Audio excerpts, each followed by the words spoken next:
The stars above the planet Zarion glowed in deep purple and silver. Ships of many shapes floated in the sky like silent hunters. This was not a normal gathering. It was the time of the grand auction, an event that happened once every 10 cycles. Powerful species from across the galaxy came here. Some came to buy rare creatures. Some came to show their wealth, and some came to prove they were stronger than others. Inside the massive arena, the air was thick with strange sounds. Creatures with glowing eyes, metal skin, and long arms filled the seats. The floor of the arena was a shining black surface, smooth like glass. Above it, a giant screen showed numbers, symbols, and prices. At the center stood the auction master, a tall being with a long neck and pale blue skin. His voice echoed across the arena. "Welcome, our honored guests," he said slowly. "Today we present something new." The crowd became quiet. Everyone liked new things. Everyone liked rare things. The auction master raised one thin hand. A gate at the side of the arena opened with a loud metallic sound. "From a small unknown planet," he continued, "we bring a species called humans." A soft wave of laughter moved through the crowd. "Humans?" one creature whispered. "Never heard of them." "Are they strong?" another asked. "They look weak," said a third, looking at the screen. The screen lit up, showing images of Earth, forests, oceans, cities, and people walking, laughing, working. The aliens watched carefully. Some were confused, some were not impressed. "They do not look dangerous," said a large, armored being. "They have no natural weapons," another added. "No claws, no armor, no energy power." The auction master smiled slightly. "That is what makes them interesting," he said. The gate opened wider, and then the humans walked in. There were 5 of them. Their hands were not chained, but they were surrounded by tall security guards. The guards were heavily armored, holding glowing weapons. The humans looked different from each other. One was a tall man with dark hair and calm eyes. His name was Ethan Cole. Next to him stood a woman with short hair and sharp eyes, Maya Torres. Behind them were 3 others, a quiet older man, a young woman who looked nervous, and a strong-built man with a serious face. They all looked around the arena. They saw hundreds of alien faces staring at them. Some eyes were curious, some were cold, some were hungry. But the humans did not panic, not completely. Ethan stepped slightly forward. His eyes moved slowly across the crowd. He was studying them, watching, learning. Maya leaned closer to him and whispered, "Stay calm." "I am calm," Ethan replied quietly. But inside, he was not calm at all. Something felt wrong, very wrong. The auction master spoke again. "These humans are from a developing world. They have no advanced space travel, no knowledge of the greater galaxy." "Then how did you get them?" someone shouted. The auction master paused. "A trade agreement," he said simply. The humans exchanged quick looks. They knew that was not the truth. They had been taken, not invited, not asked. Taken. The crowd did not seem to care. "What can they do?" a voice asked loudly. "Yes," another said. "Now why should we buy them?" The auction master lifted his hand again. The giant screen changed. Now it showed videos.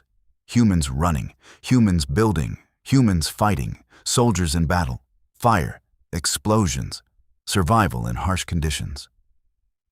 The crowd grew quiet again. "These beings," the auction master said slowly, "are adaptable. They survive in many environments. They learn quickly. They work together." Some creatures leaned forward in their seats. Now they were interested. "But," the auction master continued, They are still simple compared to most of you." A few beings laughed again. Ethan watched the screen carefully. He saw his world, his people, his home, turned into a product for sale. His jaw tightened. Maya noticed.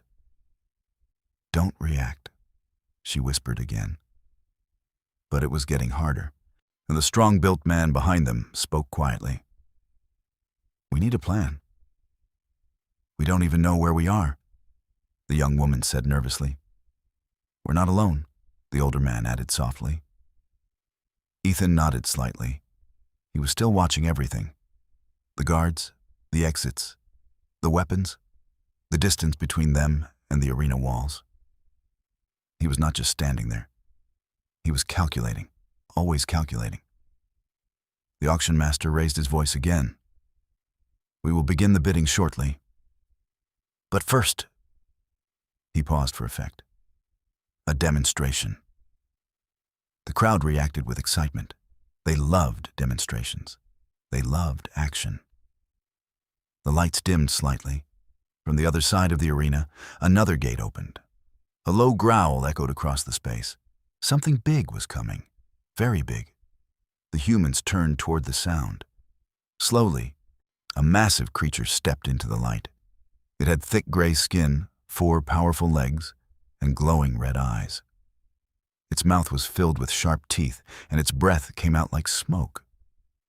The young woman gasped. "What is that?" "No idea," Maya said quietly. Ethan did not speak, but his eyes narrowed. The creature roared, shaking the ground. Some aliens cheered. "This is a Karox beast," the auction master announced. "Very aggressive, very dangerous." The creature looked at the humans, and then it charged. The guards stepped back instantly. They were not there to protect the humans. They were there to watch, to control, but not to save. "Move!" Ethan shouted. The humans scattered. The beast slammed into the ground where they had been standing. The impact cracked the black surface. The crowd roared with excitement. "Why, this is insane!" the strong-built man shouted. Ethan grabbed a piece of broken floor. "Use anything you can," he said. Maya picked up another sharp piece. The beast turned again, faster this time. It went straight for the young woman. She froze. "Run!" Maya shouted. Too late. The creature was already there. But just as it opened its mouth, Ethan jumped. He slammed the sharp piece of black stone into the creature's eye. The beast screamed in pain. The entire arena went silent. No one expected that. No one. The creature stumbled back, roaring loudly. Ethan landed hard but rolled quickly to his feet. "Don't stop!" he shouted. The humans moved together now, not as individuals, as a team. Maya distracted the creature from one side. The strong-built man attacked from the other, and the older man helped the young woman move to safety. The beast was strong, very strong. But it was confused now, and hurt. Ethan saw his chance. He ran forward again. Fast, focused, the crowd watched in complete silence. He jumped onto the creature's back, climbing quickly despite its violent movements. "Ethan!" Maya shouted. But he didn't stop. He reached the creature's head, and with all his strength, he struck again. The beast let out one final roar, and then it collapsed. The ground shook as it fell.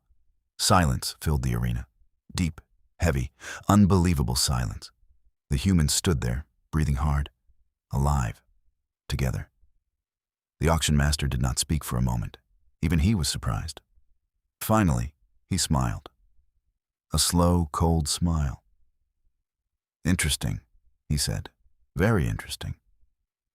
The crowd began to whisper, not with laughter this time, with something else. Respect, curiosity, and maybe concern. Ethan looked up at the audience. He understood something now. They were not just being watched, they were being judged, measured, valued, but also underestimated. He glanced at his team. "We're not staying here," he said quietly. Maya nodded. "Yeah," she replied. This was their first mistake. Far above them, hidden in the shadows of the arena, a group of powerful figures watched everything.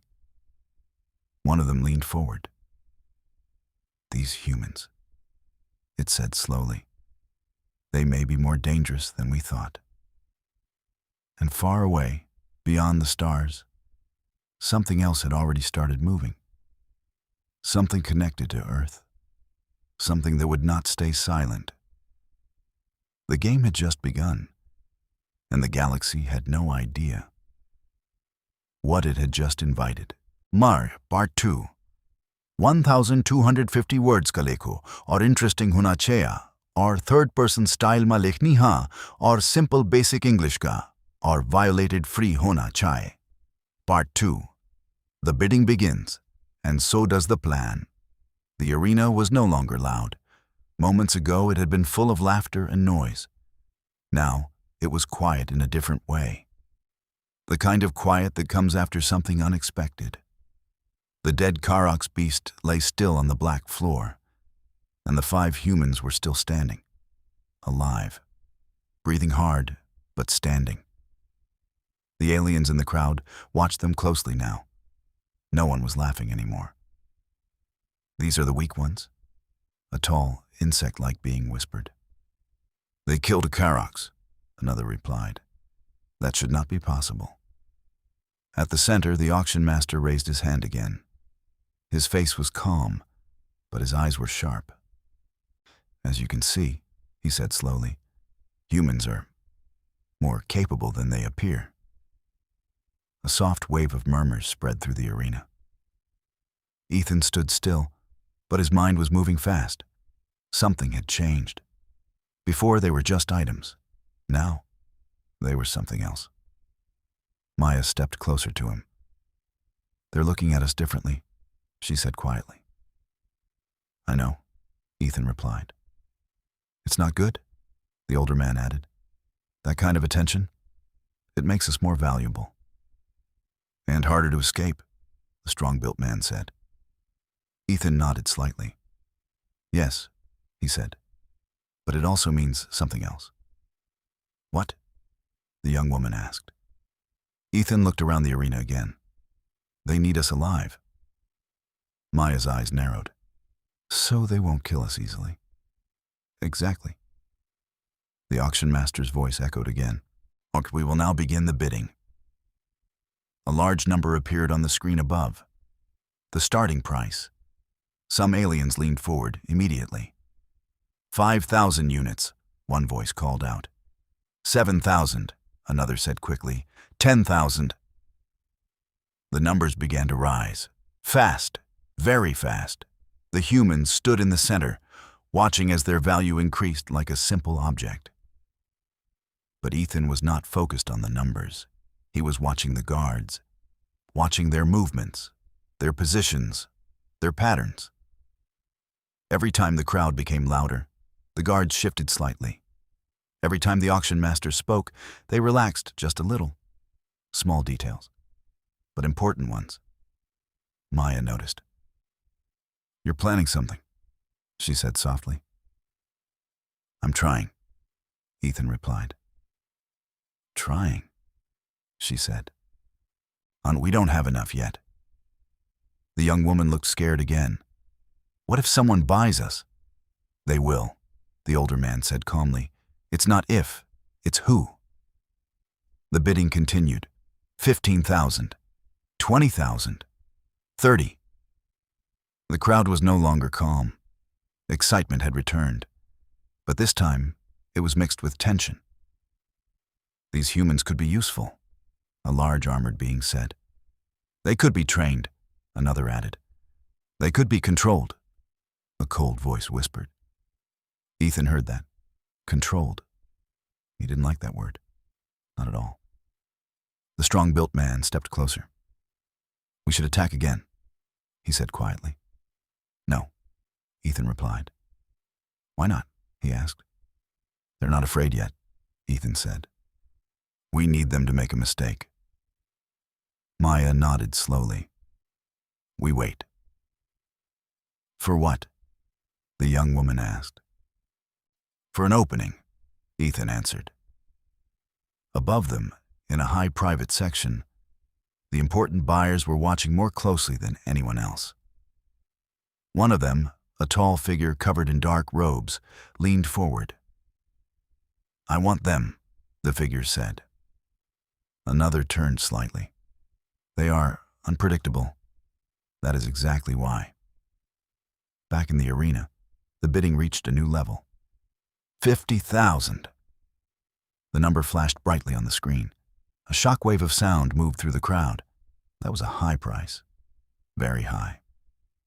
The auction master smiled again. Impressive, he said. Do we have more? For a moment, no one spoke. Then, 100,000. The entire arena froze. All eyes turned toward a private box high above. The figure in dark robes remained still, silent, but powerful. Ethan looked up at that box. Something felt wrong again, very wrong. Maya followed his gaze. You see that too? Yes, Ethan said. That one is different. The auction master bowed slightly toward the figure. A strong offer, he said. Do we have anyone willing to go higher? Silence. No one challenged it. The decision was made. Sold, the auction master announced. The sound echoed across the arena. Just like that, the humans had an owner. The young woman's face went pale. No. The strong-built man clenched his fists. The older man stayed calm, but his eyes showed concern. Maya looked at Ethan. Now what? Ethan did not answer immediately. He was still watching the box, still thinking. Then he spoke quietly. Now, we move. The guards began to approach, more of them this time, heavily armed, careful, where they had seen what the humans could do. They were not taking chances now. Stay close, Ethan said. The humans slowly moved together as the guards surrounded them. The gate at the side of the arena opened again. This time, it led to a dark corridor. No light, no view of the outside, just a path forward. Walk, one guard ordered. The humans began to move, step by step, but Ethan was counting, each step, each guard, each weapon. The moment they passed through the gate, the noise of the arena disappeared. Now it was quiet again. But this time, it felt dangerous. The corridor was long and narrow, metal walls, low light, perfect place for control, or for escape. Ethan slowed slightly. Not yet, he whispered. Maya nodded without looking at him. The guards walked in a tight formation, 2 in front, 3 behind, weapons ready. But something was different now. They were nervous. Ethan could see it in the way they moved, in the way they held their weapons. They were afraid. Just a little. But enough. The group reached a turn in the corridor, a sharp corner, limited visibility. Ethan's eyes sharpened. This is it, he whispered. Before anyone could react, he moved, fast. He grabbed the nearest guard's arm and pulled hard, using the guard's own movement against him. The weapon dropped. Maya kicked it away instantly. The strong-built man slammed into another guard, knocking him into the wall. The older man pulled the young woman out of the line of fire. Everything happened in seconds. Pure chaos. One guard tried to raise his weapon. Ethan stopped him. Quick, precise. The corridor filled with noise, shouts, struggles, metal hitting metal. Then, silence again. The guards were down, not all unconscious, but unable to fight. The humans stood there, breathing heavily. Maya picked up a weapon. Now we're talking, she said. The strong-built man grabbed another. What's next? Ethan looked down both sides of the corridor. We don't run blindly, he said. We think. The young woman looked at him. We just attacked them. More will come. I know, Ethan said. Then we need to move now, she said. Yes, he replied. But smart. The older man nodded. He's right. Ethan looked at the weapon in his hand. Alien technology. Strange, but usable. He looked back at his team. This place is not just an arena, he said.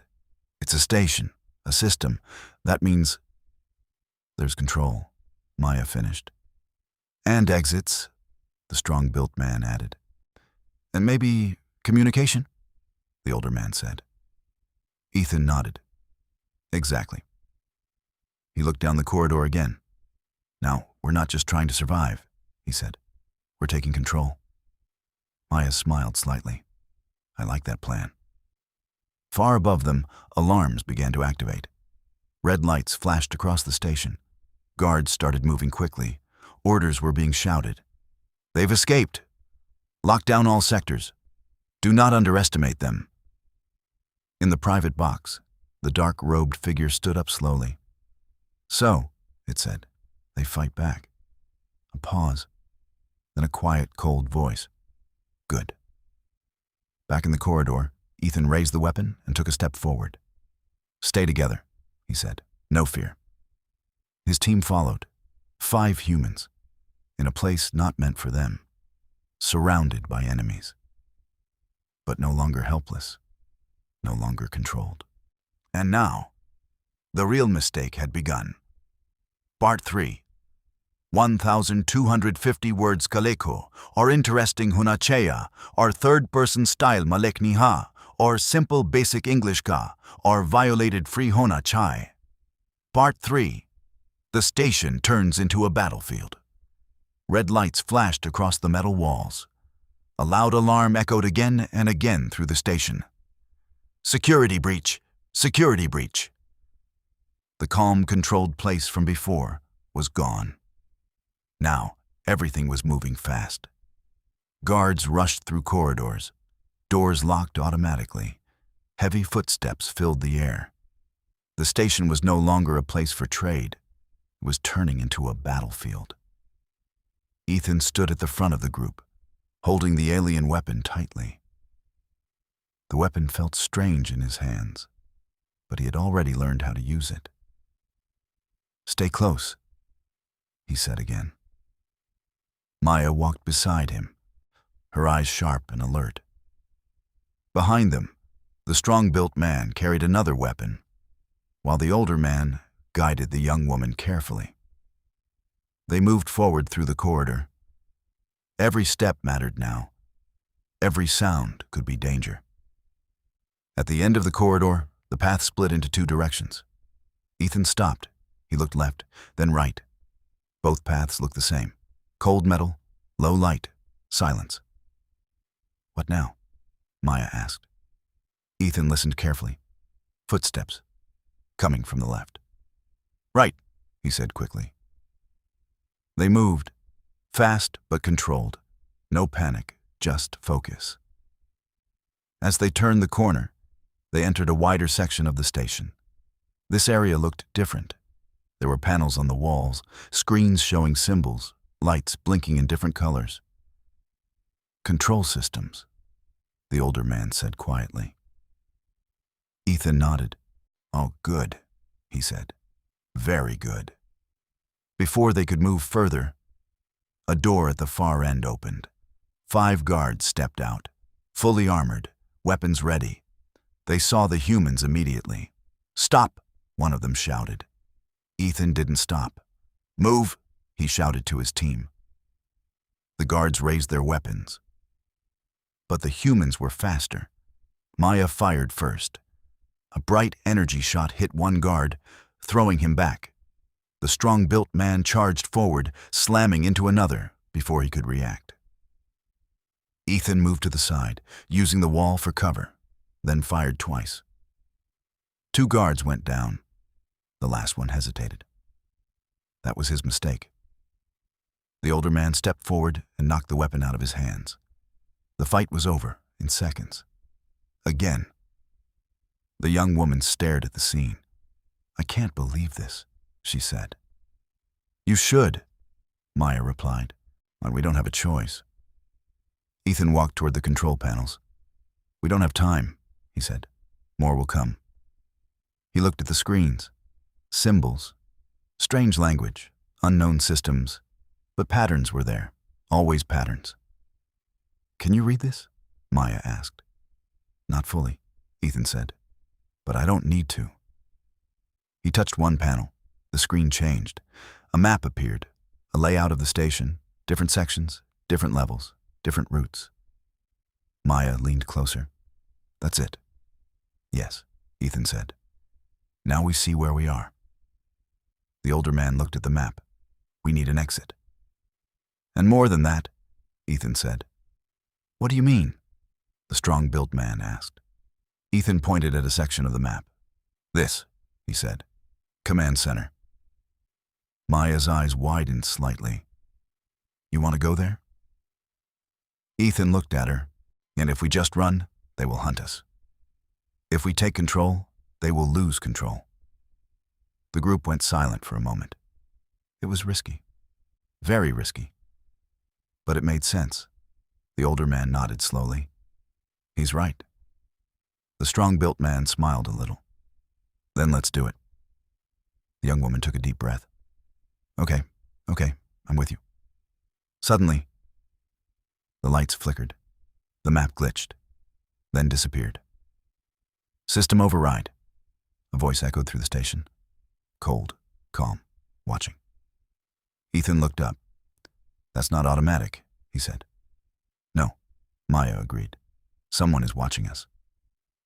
High above, in a dark control room, the robed figure stood in front of a large screen. On the screen were the humans. Every move, every fight, every step. They learn quickly, the figure said. Another voice spoke from the shadows. They are dangerous. Yes, the figure replied. A pause, then, release the hunters. Back in the corridor, the humans moved again. Faster now. They had a direction. They had a goal. But something felt different. The air felt heavier. The silence was not empty anymore. It was waiting. They reached another large hallway. This one was darker. The lights were low. Too low. Ethan slowed down. Something's wrong, he said. I feel it too, Maya replied. The strong-built man raised his weapon. Let them come, he said. A low sound echoed from the shadows. Not like the guards, not like machines. Something else. Something alive. Then, they appeared. 3 tall figures stepped out of the darkness. Faster than normal guards. Stronger. Their armor was different. Black. Sleek. Their eyes glowed faintly. They don't look friendly, the strong-built man said. No, Ethan replied quietly. They look trained. One of the figures tilted its head slightly, studying them, just like they had studied others before. Then, it moved, fast, too fast. The first attack came without warning. One hunter rushed forward, closing the distance in seconds. Ethan barely blocked the strike. The force pushed him back hard. Stronger, he said. Much stronger. Maya fired, but the second hunter dodged easily. The third one moved toward the young woman. Watch out, the older man shouted. He pulled her back just in time. The fight was different this time. Not wild, not chaotic. Precise, controlled. The hunters worked together, like a team, just like the humans. Ethan observed quickly. They're trained, he said. But so are we, Maya replied. Then we fight smarter. The strong-built man took a hit, but stayed on his feet. He grabbed one hunter and slammed it into the wall. Maya used that moment to fire at close range. The armor cracked, not fully, but enough. Ethan changed his approach. He stopped attacking directly. Instead, he moved, watched, waited. The hunter came at him again. Ethan stepped aside, used its speed against it. The hunter hit the wall hard, just for a second. That was enough. Ethan struck, precise, focused. The hunter dropped. "Two left," Maya shouted. They adjusted again, working together, covering each other, learning as they fought. The older man distracted one hunter. The strong-built man attacked from behind. Maya finished it. Now only one remained. The last hunter looked at them, not afraid, but aware. It understood now. These humans were not easy targets. Ethan stepped forward. "Together," he said. The team moved as one. The hunter attacked. But this time, the humans were ready. They blocked, dodged, countered, and finally, they won. Silence returned. But it was not the same silence. This one felt earned. The young woman sat down, breathing hard. "That was close," she said. "Too close," Maya replied. Ethan looked at the fallen hunters. "They sent these after us," he said. "That means one thing." "What?" the strong-built man asked. "They're afraid." Far above, the robed figure watched the screen again. The hunters were gone, defeated. The figure was quiet for a long moment. Then, a soft, slow laugh. "Fear?" it said. "No." A pause. "This is getting interesting." Back in the station, Ethan looked ahead. "Command center is not far now," he said. "Then we finish this," Maya replied. Ethan nodded. "Yes." He tightened his grip on the weapon. His team stood behind him, stronger now, sharper, ready. "This was their second mistake," Ethan said quietly. "And we're just getting started." Part 4.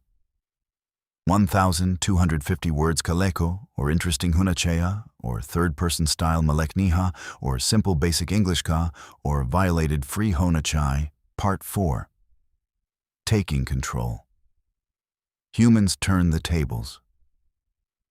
The corridor stretched ahead like a dark tunnel, the walls glowing faintly with the station's emergency lights. Every step the humans took echoed softly, reminding them of the silence that now ruled the once chaotic station. Outside, alarms still screamed. But inside, the 5 humans had become the hunters instead of the hunted. Ethan led the group cautiously, his sharp eyes scanning every shadow, every corner. The command center was just ahead, and he knew that if they reached it, everything could change. Not just for them, but for the station, and perhaps the entire auction itself. Maya moved beside him, gripping her weapon tightly. "Are we ready for whatever's waiting in there?" she asked quietly. Ethan nodded, his face calm but determined. "We have to be. We've survived everything else so far. This is the final step." The strong-built man and the older man flanked the group, providing protection for the young woman, who moved silently but kept her eyes alert. They had learned to trust each other in the last few hours. A bond formed under pressure, under threat, under fire. The entrance to the command center loomed ahead, unguarded by a large reinforced door. Symbols glowed faintly on its surface, and energy barriers shimmered along the edges. The humans paused. This was not a simple lock. They needed to think. Ethan approached the panel next to the door. His fingers moved quickly over the alien interface, pressing buttons, sliding levers, trying to decipher the code. His eyes followed patterns that the others couldn't even see. Maya leaned closer. "Do you know what you're doing?" Ethan didn't answer. He never spoke when precision mattered. The panel beeped. The barriers flickered. The door began to open slowly with a hiss. "Good," Ethan whispered. "Stay alert." They slipped inside. The command center was massive. Screens covered every wall, showing different parts of the station, the auctions, and even some distant planets. The holograms floated above the control consoles, displaying symbols and numbers that would be meaningless to anyone else. But Ethan could read some of it. Enough. This is it. the older man said quietly. This is where they control everything. The strong-built man's eyes narrowed. Then let's take control. Ethan walked forward, examining the panels. We don't just need to survive, he said. We need to use this station against them. If we control the systems, they can't hunt us. They can't trap us. We can turn the tables. Maya leaned over a console. Can you do it? She asked. Ethan nodded. I can. He began to manipulate the controls, carefully, methodically. Symbols blinked, screens changed, doors in other parts of the station clicked and shifted. Red lights turned green. Alarms were muted. The humans could feel the power shift around them. The station that had once seemed impossible to escape was now under their influence. A sudden noise interrupted the moment. The door behind them opened violently, and a group of armored guards rushed in, weapons ready. But Ethan had already anticipated this. Positions! He shouted. Maya moved to the left, the strong-built man to the right. The older man covered the young woman in the center. Ethan stood at the control console, using the holographic screens as cover. The guards charged. The humans didn't flinch. Energy blasts flew through the air. Guards stumbled and fell. Ethan activated a control panel, and a force field shot up behind the guards, trapping them. Others tried to run, but the station's doors shifted again, cutting off escape routes. And the humans moved with precision now, fighting not just for survival, but for strategy. Every strike, every move, every shot had a purpose. The command center was theirs, and they intended to keep it. Ethan reached a larger console at the center of the room. A holographic map of the station floated above it. Red dots marked the location of every security team, every hunter, every potential threat. This is perfect, Ethan said. We can track them, block them, control everything from here. Maya looked at him, a grin forming. So they're the ones being trapped now. Yes, Ethan said. They made two big mistakes so far. First, they underestimated us. Second, they thought they controlled the station. Now, it's our turn. The young woman moved closer, still nervous. But what about the dark-robed figure? She asked. The one who bought us? Ethan's eyes narrowed. They're watching, probably very interested in what we're doing. Maya's voice was sharp. Do you think they'll come themselves? Maybe, Ethan said calmly. But by then, we'll be ready. And if they do, we'll be the ones hunting them. Red lights began flashing again in the distance. The station's corridors were filled with activity. Security teams were moving in, but the humans were already several steps ahead. Doors they didn't even pass through before now blocked and trapped the guards. Holographic maps highlighted every corridor, every trap, every possible ambush. Ethan pointed to a cluster of red dots. 3 groups heading toward the command center, he said. Maya grinned. Then we give them a welcome they won't forget. They split into positions, just as they had during the earlier fights. The strong-built man blocked one corridor, Maya the other. Ethan monitored the central system, while the older man and the young woman stayed in the center to cover any sudden attacks. The first group arrived. The humans were ready. Blasts flew, guards fell. The station doors shifted automatically, forcing the rest into narrow paths where they were trapped. The second group moved faster, but Ethan had already anticipated their route. Energy fields trapped them, and the humans took control quickly, eliminating threats one by one. The final group was close. They moved as a team, well-trained, but they had never faced humans like these. The humans were no longer inexperienced, no longer frightened. They were efficient, strategic, and deadly in their precision. The dark-robed figure appeared on one of the screens, voice echoing through the command center. "Impressive," they said calmly. "But do you think you can hold this station?" Ethan didn't reply. Instead, he continued working the controls, diverting power, locking doors, and rerouting security bots. Maya looked at him. "They're just going to keep coming." "Let them," Ethan said. "Every move they make, we control now. Every corridor they enter, we decide what happens." The dark-robed figure's image shifted, zooming in on the humans. "I want to see how far they can go," they whispered. Ethan glanced at the screen for a brief second. "Then we'll show them." The battle continued for hours. Guards, hunters, and security drones kept coming. But the humans were always one step ahead. Each fight made them stronger, faster, more confident.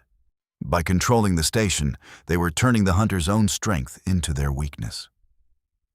Finally, the command center was quiet again. The last red dot disappeared from the map. Ethan exhaled slowly. "We did it," he said. Maya smiled. "Finally, we're in control." The older man nodded. "Yes, but this is just the beginning. They'll want the station back." Ethan turned to face his team. "Let them come. We're ready." They made one mistake after another. First, they underestimated us. Second, they thought they owned the station. Now, we hold the power. Outside the command center, the station was in chaos. Guards ran in confusion. Alarms blared. Systems failed. And yet, the humans were calm, observing everything from the center of the station, like chess players who controlled the board. This was their third mistake, Ethan said quietly, almost to himself. Maya raised an eyebrow. "And what's next?" Ethan looked at the screens, seeing the bigger picture. "Next, we decide what this station really means. Next, we make them realize humans are not just prey. Humans are a force to be reckoned with." The young woman finally smiled. "I think I understand now. We're not just surviving. We're turning the game around." The strong-built man laughed quietly. "I like this version of the humans." Ethan's eyes were sharp.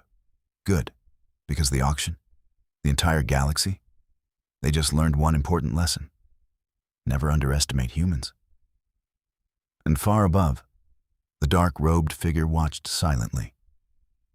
For the first time, there was a hint of concern in their voice. "This is unexpected," they murmured. Below, in the command center, was the 5 humans stood together, alive, strong, and in control. The station that had been their prison was now their weapon. The auction that had been their trap was now their battleground. And the galaxy had no idea what was coming next. Because this time, the humans were not just participants. They were the hunters,